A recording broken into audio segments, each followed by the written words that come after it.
Olá, queridos irmãos e amigos. Nós vamos analisar outra passagem bíblica que apresentam para tentar provar a existência do purgatório e da alma como uma entidade espiritual. Essa passagem está em 1 Pedro, capítulo 3, versículos 18 e 19. Por gentileza, abram suas Bíblias. Meus queridos irmãos e amigos, ouçam o que escreveu um professor católico, autor do livro O Purgatório. Esse professor chama-se Felipe Aquino. Escreveu o professor, em 1 Pedro capítulo 3, versículos 18 e 19, indica-nos também a realidade do purgatório. Nesta prisão ou limbo dos antepassados, onde os espíritos dos antigos estavam presos, e onde Jesus Cristo foi pregar durante o Sábado Santo, a igreja, isto é, a Igreja Católica, viu a figura do purgatório. E continua dizendo esse professor no livro. O texto indica que Cristo foi pregar aqueles que outrora, nos dias de Noé, tinham sido rebeldes. Temos, portanto, um estado onde as almas dos antepassados aguardavam salvação.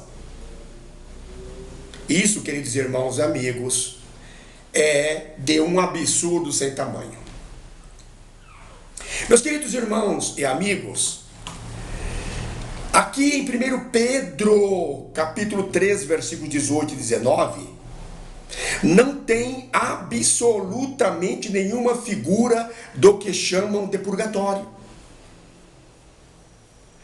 Quando Jesus estava no túmulo, não deu nenhuma passeadinha pelo mundo dos mortos, mesmo porque esse mundo não existe para pregar a espíritos em prisão que viveram nos dias de Noé, mais de 3.000 anos atrás. Isso é o cúmulo do absurdo, queridos irmãos e amigos. Prestem muita atenção no que eu vou lhes dizer.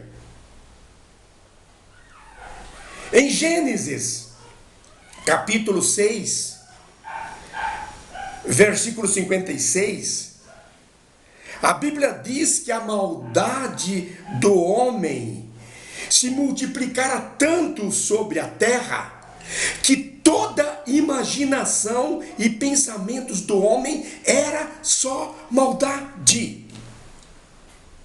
E isso pesou no coração de Deus, que arrependeu-se de ter feito o homem sobre a terra. É o que diz o versículo.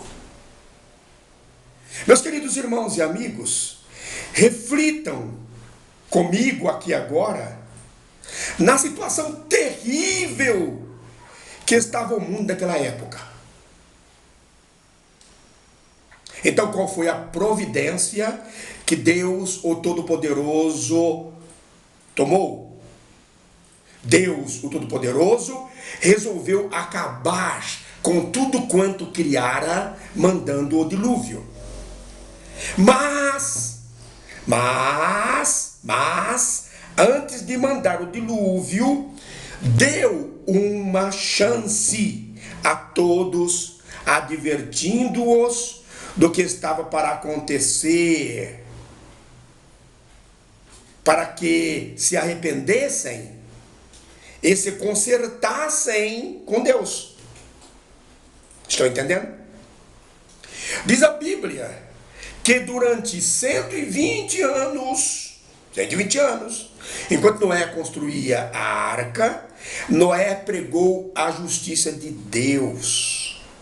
Durante 120 anos, Noé pregou a justiça de Deus a esses espíritos em prisão, isto é, a essas pessoas que estavam presas e mergulhadas no lamaçal fétido do pecado.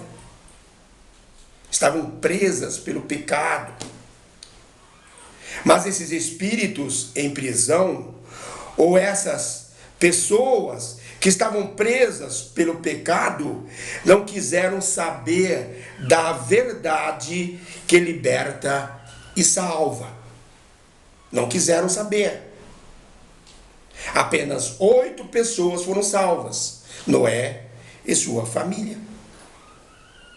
Meus queridos irmãos amigos, o texto de 1 Pedro está dizendo que enquanto Noé construía a arca, Deus, o Todo-Poderoso, foi longânimo, foi generoso com aqueles espíritos ou pessoas que estavam presas, contaminadas e envolvidas pelo pecado, advertindo-os, conscientizando-os para que fossem salvos. Todavia, não se arrependeram e muito menos consertaram suas vidas. Entenderam, queridos irmãos amigos? Depois de mais de 3.000 anos atrás, Jesus Cristo, lá do túmulo, vai pregar para esses espíritos em prisão, para essas pessoas que não quiseram se consertar com Deus, que não deram importância às palavras de advertência de Noé. É um absurdo. Queridos irmãos e amigos, ouçam o que diz esse professor católico que escreveu o livro Purgatório. A palavra purgatório não existe na Bíblia. Foi criada pela igreja.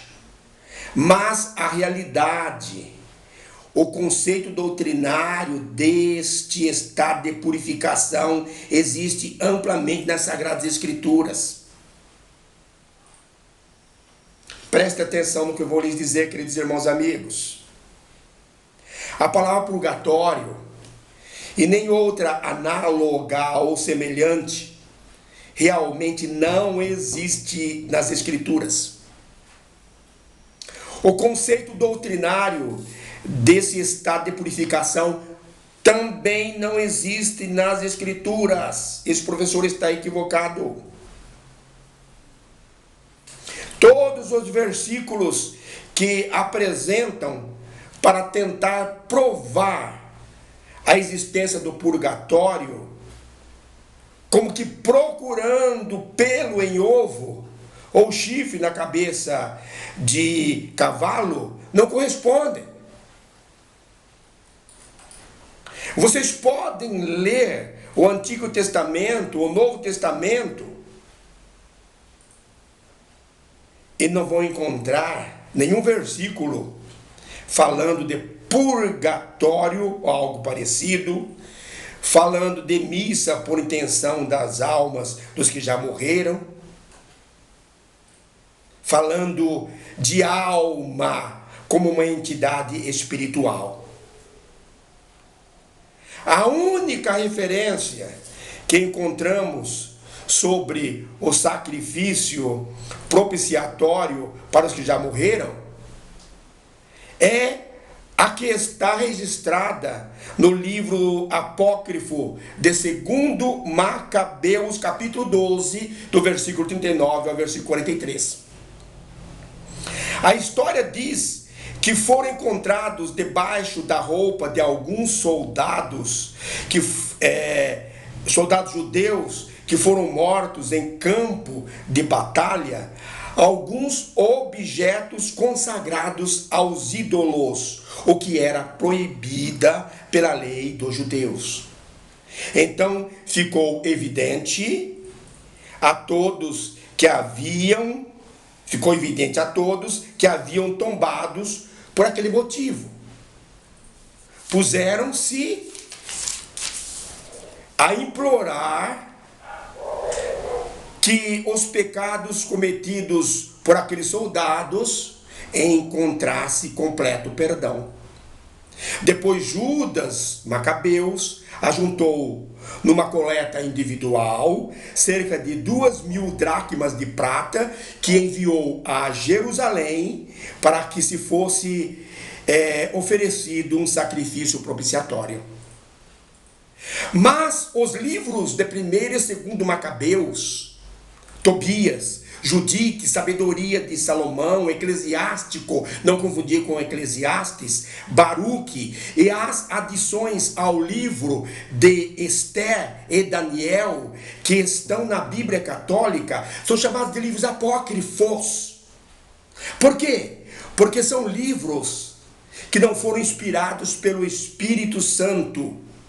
E os escritores desses livros e adições não descrevem com precisão a verdade. Esses livros apócrifos apresentam muitos ensinamentos pagãos e fantasiosos. Os livros apócrifos, queridos irmãos amigos, sempre encontraram muita rejeição, muita resistência dentro da Igreja Católica. São Jerônimo, Orígenes, Cirilo de Jerusalém, Atanásio e muitos outros sempre se pronunciaram contra os livros apócrifos. O grande historiador judeu Flávio Joséfo, que foi contemporâneo dos discípulos, nunca citou o livro apócrifo como escritura inspirada. São Jerônimo, falando dos livros apócrifos, disse, em relação aos livros apócrifos, disse que seria necessário fazer uma perícia infinita para achar ouro no meio da sujeira. São Jerônimo disse também que o que é de Deus tem as impressões digitais de Deus. Aproveitando o que diz São Jerônimo, podemos dizer com certeza que os livros apócrifos não têm as impressões digitais de Deus. No entanto, no dia 8 de abril de 1546, no Concílio de Trento, foi aprovado pela Igreja Católica. Fiquemos por aqui. No próximo comentário, citaremos mais alguns versículos bíblicos que a Igreja Católica apresenta para tentar provar a existência do purgatório, a existência de almas ou coisa parecida. Fique com Deus. Amém.